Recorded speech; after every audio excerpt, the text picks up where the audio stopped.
bala tentara Jepang ya, khususnya pasukan ke-16 dari Angkatan Darat Kekaisaran Jepang.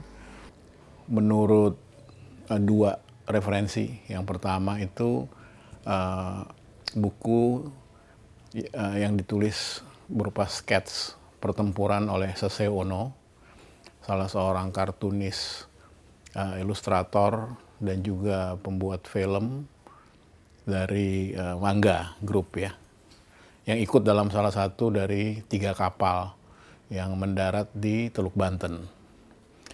Perjalanan mereka memang sudah direncanakan. Mereka juga sempat mengirimkan sejumlah pasukan khusus untuk memantau lokasi pantai pendaratan. Dan 3 kapal ini merupakan kapal kargo yang dirubah menjadi pesawat kapal angkut ya, kapal angkut dari pasukan. Itu di antaranya juga disertai oleh seorang penerjemah bangsa Indonesia bernama Mr. Sujono. Jadi seorang lawyer lulusan Leiden ya, yang ikut dalam pendaratan. Jadi satu-satunya orang Indonesia yang ikut mendarat di Teluk Banten ketika itu. Dalam kisahnya, pada tanggal 1 malam itu, mereka memasuki perairan dan 2 kapal terkena torpedo, ya 2 kapal. Jadi 3 itu kalau nggak salah, satu namanya Shinju Maru, satunya lagi Sakura, yang ketiga itu Horai Maru.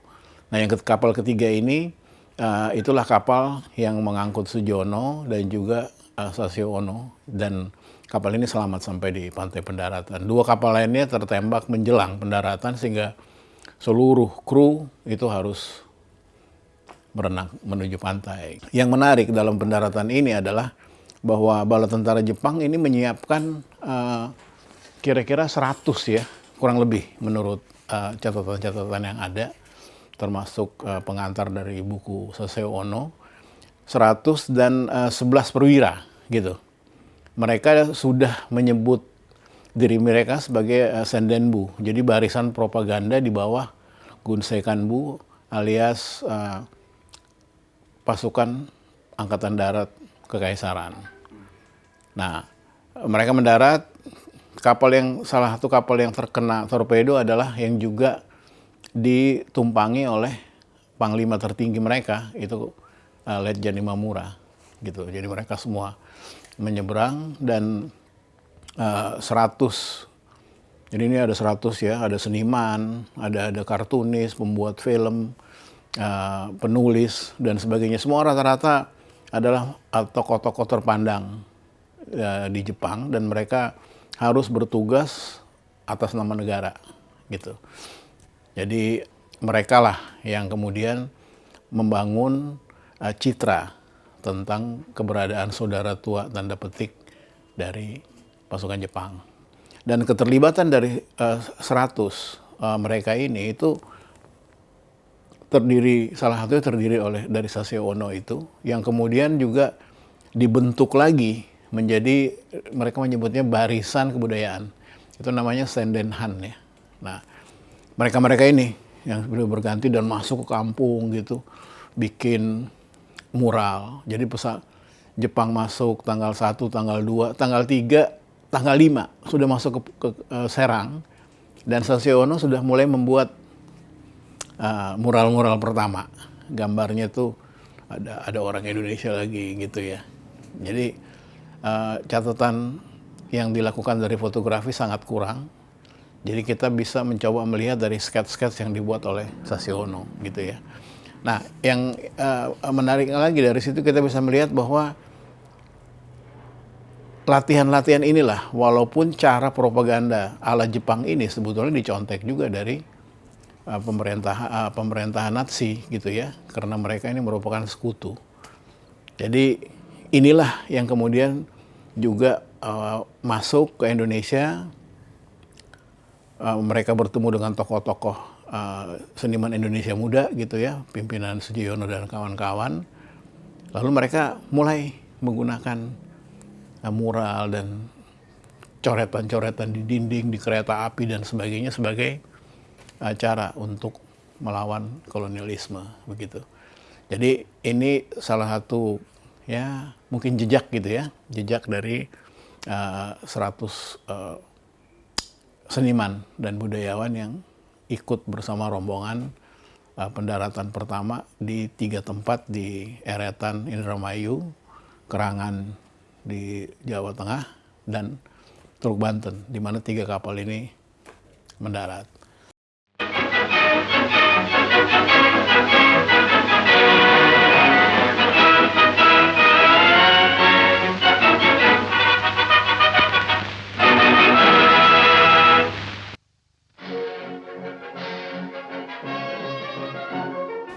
Secara administratif dibangun atau didirikan satu departemen yang namanya Sendenbu di dalam Gunsekambu, dan di bawah Sendenbu itu ada beberapa badan atau asosiasi yang pakai masing-masing spesialitasnya.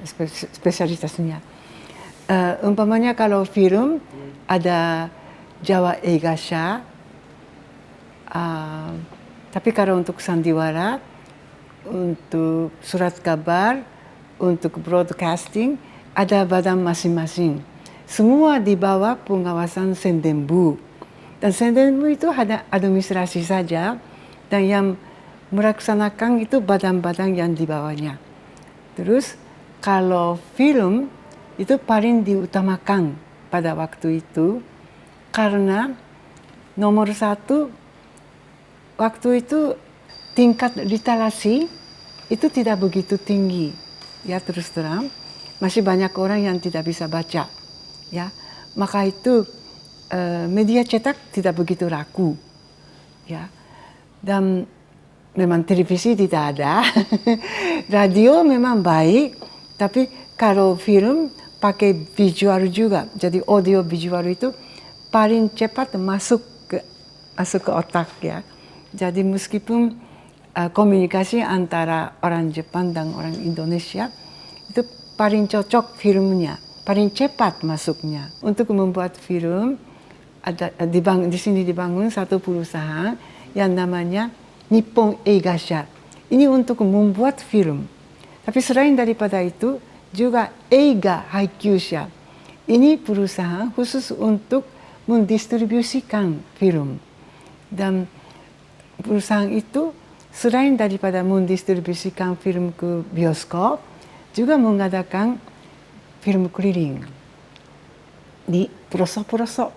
Jadi mereka masuk ke desa dan biasanya di alun-alun kecil di masing-masing desa ditayangkan film secara gratis. Dan pada waktu itu karena entertainmentnya masih sedikit waktu itu, jadi orang desa meskipun ini film propaganda, mereka tertarik pada film. Dan bagi banyak orang ini baru pertama kali menonton yang namanya gambar hidup. Jadi mereka sangat entusias, senang sekali menonton. Jadi boleh dikatakan berhasil sebagai propaganda. Nah, barisan propaganda sendiri, kalau kita ngelihat dari sketch-sketch yang dibuat oleh Saseo Ono, itu juga memperlihatkan satu peralatan khusus dalam satu unit kargo mereka untuk bisa langsung menayangkan film-film tersebut di masyarakat. Bahkan dalam kondisi-kondisi tertentu di kota-kota besar gitu, mereka main di alun-alun, mereka muter film-film propaganda dan juga film-film cerita, tapi tetap dalam prospek propaganda tadi. Jadi memang benar visual itu lebih mudah diterima untuk mencerna sebuah kegiatan campaign tentang propaganda. Nah, salah satu cara Jepang untuk menciptakan konsep film keliling atau kita menyebutnya layar tancap adalah dengan mendatangkan para operator-operator ahli dari Jepang ke seluruh Asia Tenggara. Mungkin sekitar 48-50 operator film keliling. Jawa waktu itu kebagian sekitar 6 ya, sekitar 6 operator. Mereka tugasnya adalah membawa film-film yang dijadikan sebagai materi propaganda itu ke berbagai daerah. setidaknya ada 5 daerah ya yang mereka sasar untuk menciptakan satu pandangan baru orang pribumi terhadap pemerintahan Jepang. Ada misalnya Jakarta, Semarang, Jogja, Surabaya, dan Malang. Nah, tapi uniknya mereka tidak berhenti di daerah tersebut, tapi mereka menciptakan pergerakan Jakarta dan sekitarnya, misalnya Malang dan sekitarnya, Jogja dan sekitarnya. Jadi ada daerah-daerah lain yang juga disasar. Jadi menurut saya amat sangat efektif ya Jepang untuk menciptakan propaganda. Tapi tanpa disadari sebenarnya dia sedang menciptakan satu model kepenontonan baru, yaitu layar tancap, atau kita menyebutnya sebagai film keliling seperti itu.